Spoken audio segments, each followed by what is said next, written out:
I've been absolutely obsessed with my 11-inch M4 iPad Pro. This has been my primary workhorse for the past 2 months now, and I have a lot of good things to say about the iPad. But no device is perfect, and there are a few downfalls you guys should know about before considering this purchase. So in this video, let's break down the 11-inch M4 iPad Pro. The good, the bad, and the not so good.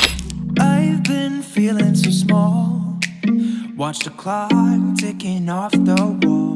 How's it going, everyone? My name is RJ, and the M4 iPad Pro has been my everything device. A lot of my work is now done on the M4 iPad Pro. In fact, I'm able to run pretty much everything that has to do with this YouTube channel through my iPad. It's been a valuable tool in building my business, there's no doubt about that. And we'll talk more about that and what apps I primarily use towards the end of the video. But first, we gotta talk about this display. Apple calls it a Tandem display, and it's honestly the best portable display currently available on the market. I'll say this, one of the worst things about living in Canada is the weather. There isn't much opportunity here to spend a lot of time outdoors. So when the summer arrives, I love to go on long walks. And when I'm done my walk, I usually sit down on a park bench and I get down to the nitty-gritty stuff. And by nitty-gritty, I mean emails. Lots and lots of emails. This new display is fantastic for outdoor usage. The screen now peaks at a max brightness of 1000 nits. It gets brighter than my MacBook Pro. Very impressive for a display that's this thin and portable. I think we tend to forget that the iPad is first and foremost a tablet, meaning that you are going to be interacting with this display a ton. Having a 120Hz ProMotion on this device is well worth the money. Everything you do on this iPad is buttery smooth. Interacting with certain apps, scrolling social media, navigating web pages, or just kicking back and reading a good book on Kindle. Everything feels so incredibly smooth. But I'm not going to sugarcoat it. For many of you, if you don't actually end up using the iPad for productivity purposes, it's ultimately going to become an overpriced media consumption device, which isn't necessarily a bad thing, but there are cheaper alternatives out there that you should consider. Nonetheless, anything you watch on the M4 iPad Pro, you will absolutely love. These new Tandem OLED displays are truly impressive. Once again, one of the best portable displays out there for watching content. Now combine that with this quad-firing stereo speaker setup, and now we're cooking. The speakers are fantastic. Take a listen for yourself. Jesus, man. Shouldn't sneak up on people. Sorry about that. Not too keen on the neighborhood, huh? Not really.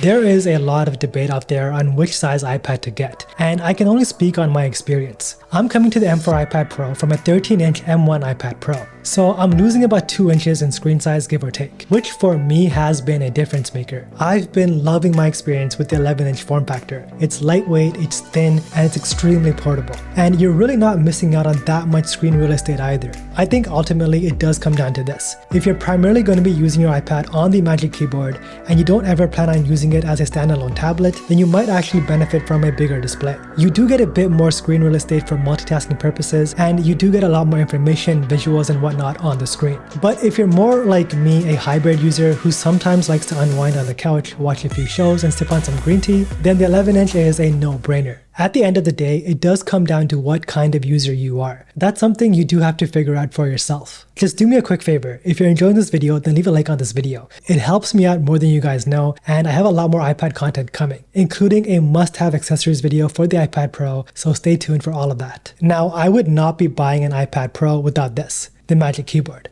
These two products just go hand in hand. I have tried alternatives, but I always end up coming back to this, the newly refined Magic Keyboard. The Magic Keyboard turns your iPad Pro into a viable computer, and it's been instrumental for everything I do on this device, at least when it comes to productivity. Despite the smaller footprint, the keyboard for the 11-inch iPad Pro has been perfect for me. I don't feel like I'm cramped typing away on this keyboard. In fact, I find the typing experience to be rather comfortable. The new aluminum design is nice. It adds some character to the design, and overall it feels very reminiscent of a MacBook Pro keyboard. The trackpad is also much bigger now, and I've been loving this change. It's been more comfortable to use and navigate the OS with. You also get these subtle haptic vibrations from the trackpad, which makes you feel like you're actually being productive even when you're not. However, not all is perfect with this new redesign. The new design isn't all that great in the lappability department. Not a real word, I know, but if Hawk-Tuah is a thing, then we should allow for lappability at least.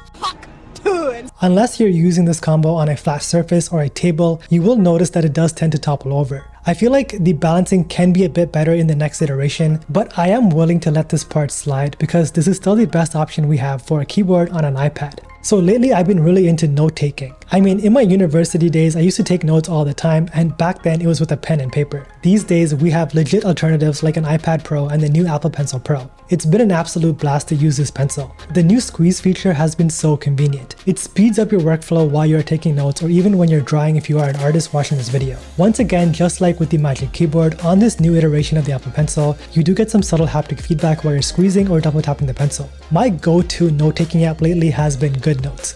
In my journey to learn Hangul or Korean, this app has been vital in keeping all of my notes handy and organized. I used to use Notability, but I'm not really about that monthly subscription life. I prefer a one-time payment and that's it. So if you haven't already done so, make sure you do check out GoodNotes. It's a great tool for note-taking, definitely worth the investment. Here's something else that's definitely worth the investment. This is a Paperlike screen protector, and we all know that using a screen protector on an iPad is a must. And Paperlike is the sponsor of today's video. But I'm not just recommending Paperlike because they're sponsoring this video. I've been using Paperlike well before I had a YouTube channel. So to work with a brand that I can truly get behind and promote is a full circle moment for me and this channel. Paperlike is what I like to call a screen protector with a twist. After installation, you get a matte-like finish for your iPad's display, and it does a great job of reducing glare from light. And the best part is, you legitimately feel like you are writing on real paper. Tiny microbeads called nanodots have been engineered to add resistance and provide haptic feedback while you're using the Apple Pencil on your iPad. Honestly, I was pretty skeptical at first till I actually started using Paperlike on the daily, and now I can't go back to an iPad without Paperlike. But you don't have to take my word for it. You can actually hear the difference between an iPad that uses Paperlike versus an iPad that doesn't use Paperlike. Take a listen for yourself.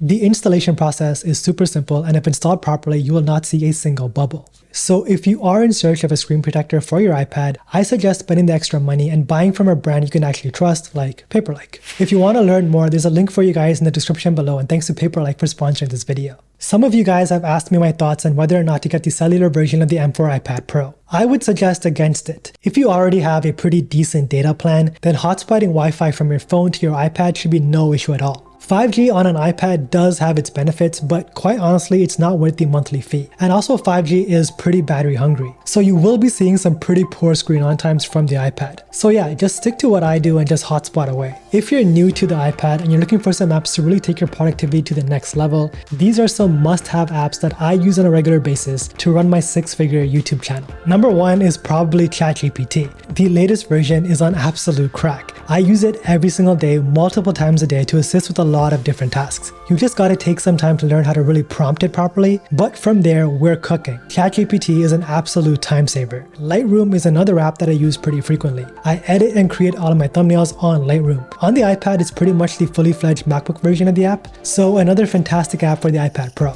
And then of course, GoodNotes. No subscription, a one-time purchase with an incredible suite of useful features, perfect for note-taking. I highly recommend it for students. Lately, I have been using Notion, but Notion's UI I feel like is all over the place. It's too complicated for no good reason. So I just stick to good old Apple Notes and an app called Any.do. It ensures that I stay on track for my day and helps me check off everything on my to-do list. Every now and then, I do use Final Cut Pro on the iPad, if it's for like a quick reel or a YouTube short. It's not that good, there are so many features that are missing, but editing with the Apple Pencil is actually incredible. I wish Apple would focus on giving us a fully fledged MacBook-like Final Cut Pro version, but that's probably not gonna happen, so that's still up in the air. So after 60 days with the M4 MacBook Pro, is it worth the upgrade? Well, for many of you who are already using an M-based iPad Pro, probably not. You're not going to notice any performance upgrades or anything like that. If you are going to upgrade, it's probably going to be for the Tandem OLED display and the thinner form factor. However, if you do take a lot of notes, the new Apple Pencil Pro might actually be enticing. My name is RJ, and that's been my take on the M4 iPad Pro after 60 days of daily usage. If you guys made it to the end of this video, drop a dolphin emoji down in the comments below. I would love to know who my true supporters are. I'll leave this video up for you guys. It's my thoughts on the new M2 iPad Pro, so go check that out if you are interested. Thank you so much for watching. Don't forget to check out Paperlike, and don't forget to flex with your tech.